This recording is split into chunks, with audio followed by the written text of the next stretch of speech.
Welcome to Rational Equations Part 1, Unit 3, Lesson 5. Let's write and solve some rational equations. So, just like the previous lessons, 2, 3, and 4, we looked at graphs, but now we're not going to look at graphs. But what we need to remember, when you see the word rational, think fraction. So we're looking at fractions of polynomials. Okay, what do you notice? What do you wonder? Okay, so in the first two, you have x equal to 2. In the second two, you have x equal to 1. Now, let's look a little closer. If we look at the numerator for C and D, it's the same. We say, Mr. Walls, this is not a fraction. But I know that I can put this over 1, and now it's a fraction. So if the numerators are the same, the denominators don't make that much of a difference. We can solve and get x equal to 1. All right, so now let's look at A and B. Same idea. Basically, the numerators are the same. We get the same answer. So the denominators in this case don't make that much of a difference. If you didn't see that, don't worry about it. That's a very complicated or high level thinking. So we're going to get this later on. Okay, let's look at this. The art club is selling t-shirts and you're given the numbers. So now we need to first identify what numbers are important. Well, a local business charges $35 with design at $4.25. Now, what's key here? The word per.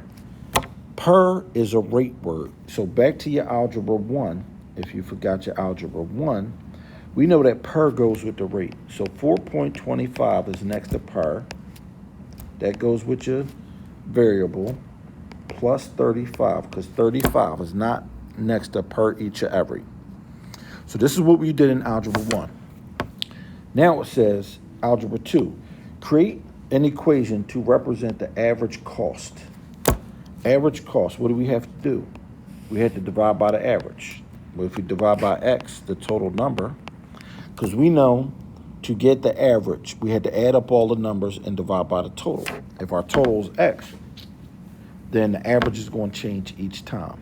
So that's the first thing. Set up your equation.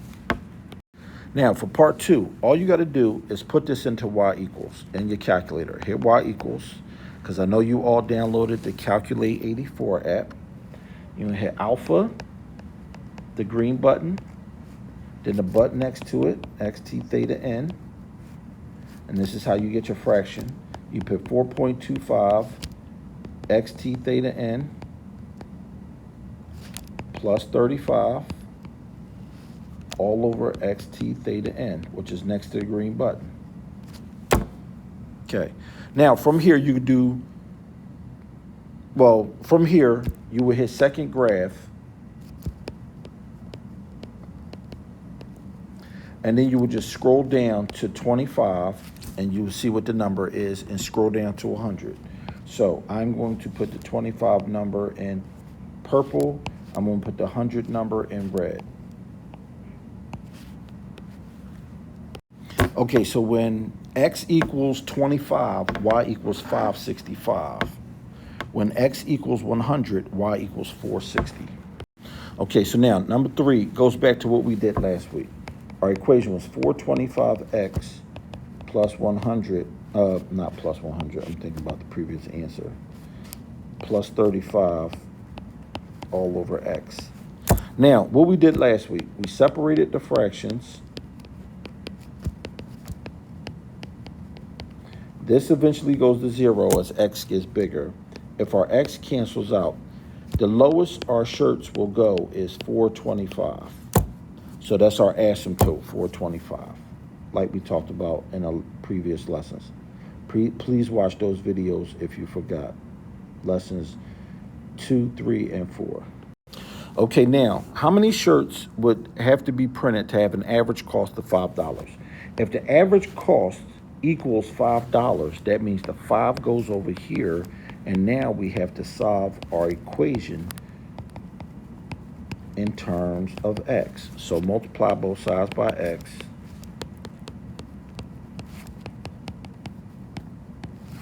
Subtract 425 from both sides. We get 0.75x equals 35. Then we divide by 0.75 on both sides. And x will equal 46.6 repeating. You can't have 0.6 of a shirt, so x will be 47. Now, you could have found this if you stayed in second graph. What you would have had to do was scroll down. At 46, x was just a little bit over 5. No, when x is 46, average cost, and this number of t-shirt, average cost is in y. And you wouldn't have seen this because you would have seen, number of t-shirts. At 46 t-shirts, it would have been a little bit over $5. At 47 t-shirts, it would be just a little under. It would be like 4.9959 or something like that. So you could have estimated this with the calculator, but it's better to calculate it out and get used to solving your equations. Okay, now let's talk about averages. So let's look at batting averages. Tyler's on the school baseball team. He had 24 out of. Now we have to recognize the word out of. Out of means divide.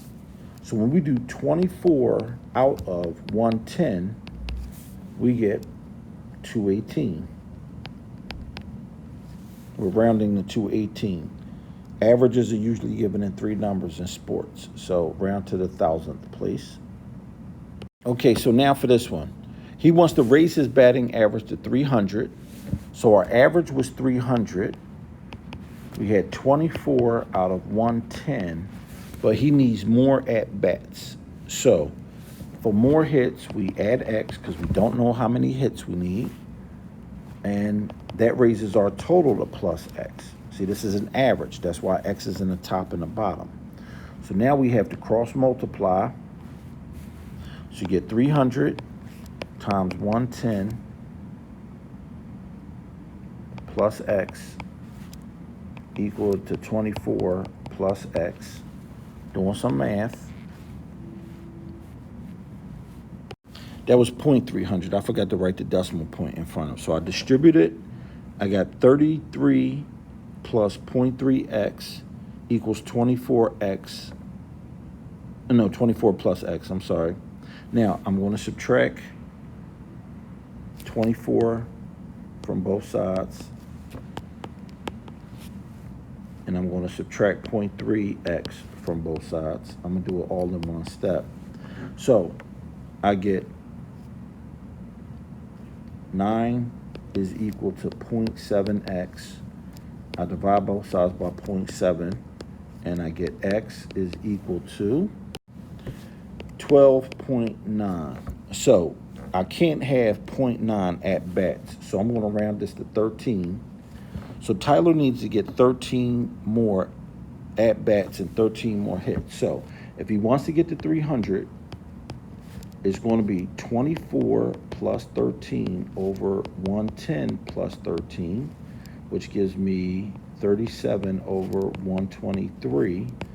And if I do that, 37 divided by 123, I get 0.301. So I'm a little higher because of rounding errors. But if I went down to 12, if I had 36 divided by 122, I would be at 0.295. So you round up, the numbers aren't even, they don't come out even, but we come out close. So 13 was the right answer. All right, now reading through the problem. Unfortunately, Tyler gets no base hits in his next 3 at-bats. So it's 24 out of 110 goes to 24 out of 113. And then we need to plus x and plus x again equal to 0.300. And then we do the same thing. We cross multiply.